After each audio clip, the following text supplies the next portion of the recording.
Et tout de suite dans Smart Imo, on s'intéresse à une nouvelle concernant Paris qui vient de marquer un tournant inédit dans sa politique du logement en adoptant une délibération baptisée Zéro Co-Living. La mairie entend mettre un frein au développement des résidences partagées. On en parle avec un expert, Julien Descloseaux. Bonjour.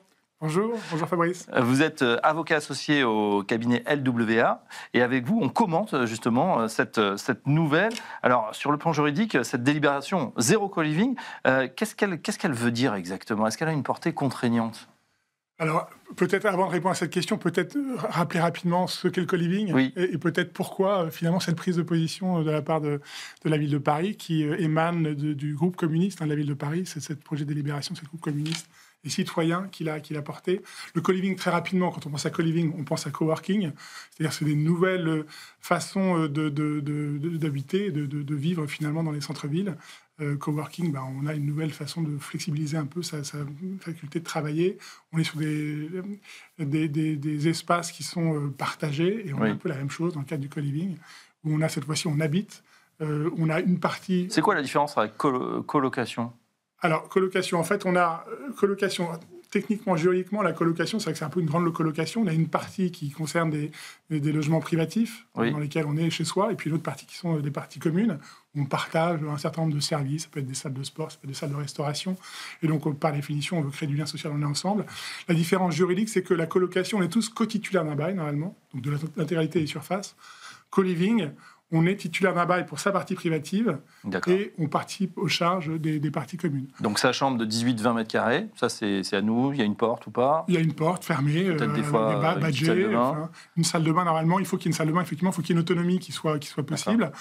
Est-ce qu'il faut une cuisine ou pas ? Alors après, il y a le problème de qualification, c'est une des problématiques, c'est qu'on est en fait dans une situation un peu hybride, qui n'est pas réglementée, qui est nouvelle, qui nous vient des États-Unis comme souvent, et de sorte qu'aujourd'hui, on n'a pas de qualification et de régime juridique applicable à ces contrats de co-living. C'est précisément la raison pour laquelle la ville de Paris probablement a fait cette déclaration un peu forte sur sa volonté, je crois que c'est assez clair, de lutter contre le co-living. On ne peut pas le dire de façon plus claire. Et pourquoi justement ils veulent encadrer absolument ou interdire ce co-living ? Parce qu'on se dit, comme c'est très pratiqué par exemple à Londres, ces formules. Paris, on a un peu les mêmes sujets, c'est-à-dire tout le monde veut habiter dans le centre, évidemment. C'est devenu très très cher et finalement, partager une cuisine, des espaces et avoir son espace privatif, c'est plutôt une bonne idée. Oui, effectivement, ça part d'une bonne idée, à la fois créer du lien social, mais également partager les coûts, puisque effectivement, quand on a une cuisine partagée à plusieurs, c'est un peu comme la colocation, ça coûte normalement moins cher. Manifestement, c'est pas le constat que fait la ville de Paris. La ville de Paris, elle est dans le cadre de... Ça s'inscrit un peu dans une multiplication des réglementations. Vous avez la loi SRU, la loi Elan, et notamment la loi Elan, qui encadre le loyer à Paris. Donc c'est une loi qui date de 2018 et qui devait durer pour une certaine somme d'années. Ça a été prorogé jusqu'en 2026. Et donc vous avez chaque année, par arrêté, le préfet qui va donner un loyer de référence et qui interdit pour les locations d'habitation de prévoir des loyers qui s'écartent trop de ce loyer de référence. Donc aujourd'hui, on a un encadrement du loyer. La difficulté qui est identifiée manifestement par la ville de Paris, c'est que par cet objet, qui encore une fois qui n'est pas réglementé aujourd'hui, le co-living, certains investisseurs auraient la volonté de s'affranchir, le cas échéant, de cet encadrement du loyer. Donc c'est la raison pour laquelle on a manifestement cette volonté de lutter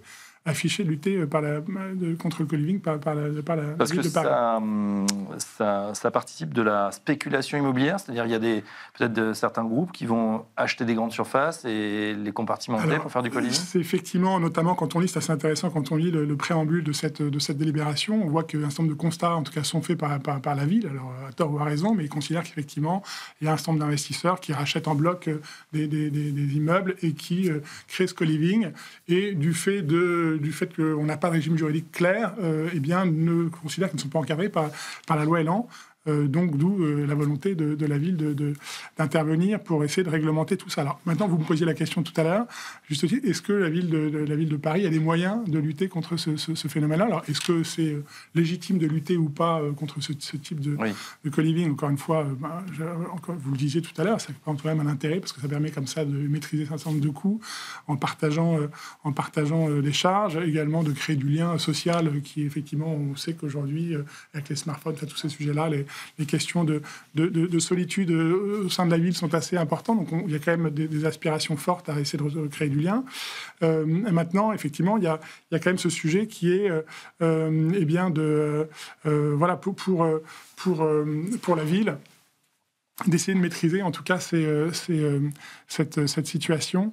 Alors, pardonnez-moi, j'ai perdu le co-living, vous disiez, c'est mal défini dans le droit français. Oui, est-ce qu'il faudrait une définition légale du co-living? Est-ce qu'on doit, comme souvent en France, on doit légiférer sur cette question? Alors, écoutez, je pense que ça semble indispensable. C'est d'ailleurs ce que demande la ville, parce que finalement, vous me demandiez, parce que je retrouve le fil, pardonnez-moi, vous me demandiez si la ville avait les moyens de légiférer. Aujourd'hui, la délibération, soyons clairs, sur la base de cette délibération, ça ne donne aucun pouvoir à la ville d'interdire un projet immobilier qui voudrait faire du co-living dans Paris sur la base de la délibération. Elle n'est pas créatrice de droit.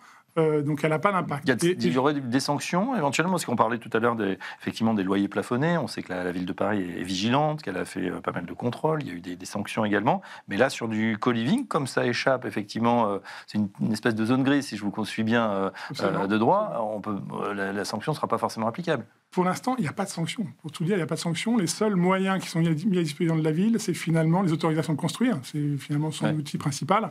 Mais aujourd'hui, le cadre étant flou, étant dans cette zone grise, si vous avez un projet qui respecte les règles du PLU, donc qui sont la réglementation d'urbanisme de la ville de Paris, normalement, la ville n'a aucun moyen, parce que ça serait du co-living, de s'opposer à cette situation-là. Et j'ai envie de dire que cette déclaration, d'ailleurs cette délibération de la ville de Paris, et en creux un peu un aveu d'impuissance, puisque finalement elle fait un appel au gouvernement, au pouvoir public, de légiférer et de lui donner des moyens, finalement des outils pour lui permettre de réglementer cette situation du co-living.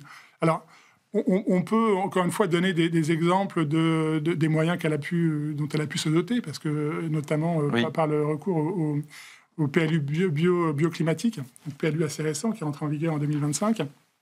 Ce PLU avait pour objectif, d'une part, la neutralité carbone, l'objectif d'atteindre la neutralité carbone en 2025 pour la ville de Paris, mais également de réglementer la destination des immeubles au sein de Paris, notamment du quartier QCA, quartier Centre Affaires, pour essayer de limiter l'expansion de l'activité tertiaire, de l'activité de bureau. Et donc, à ce titre-là, elle s'est dotée, via le PLU, de deux outils qui sont d'une part la mixité fonctionnelle et d'autre part le pastillage des immeubles. Je pense que vous en avez parlé abondamment dans différentes émissions qui ont précédé celle-ci, mais qui finalement, par ces mécanismes-là, lui donnent un outil assez efficace, pour le coup, lui permettant d'imposer la création de logements pour tout programme à vocation de bureau, de logements, y compris de logements sociaux. On parle de la loi Elan, on a parlé de la loi Elan, il y a la loi SRU également, qui a imposé normalement un certain quota de logements sociaux par rapport au parc de logements de la ville de Paris, qu'elle a atteint in extremis. Là, il fallait qu'elle ait 25% de son parc de logements qui soient des logements sociaux, qu'elle a atteint très récemment. Donc voilà, on a en tout cas des cadres juridiques qu'elle peut se doter, mais qui n'existent pas aujourd'hui pour le co-living, mais dont on a vu sur d'autres sujets qu'elle pouvait se doter pour lui permettre d'influer sur sa politique, la politique qu'elle voulait conduire. Donc, si je vous suis bien pour l'instant, la ville de Paris tape du poing sur la table. Co-living, c'est non pas de projet de développement, mais pas forcément de règles très strictes, en tout cas au niveau juridique, au niveau du droit. Merci, Julien de Closos, c'est très clair. Je rappelle que vous êtes avocat associé au cabinet LWA, et à très bientôt sur Smart Imo.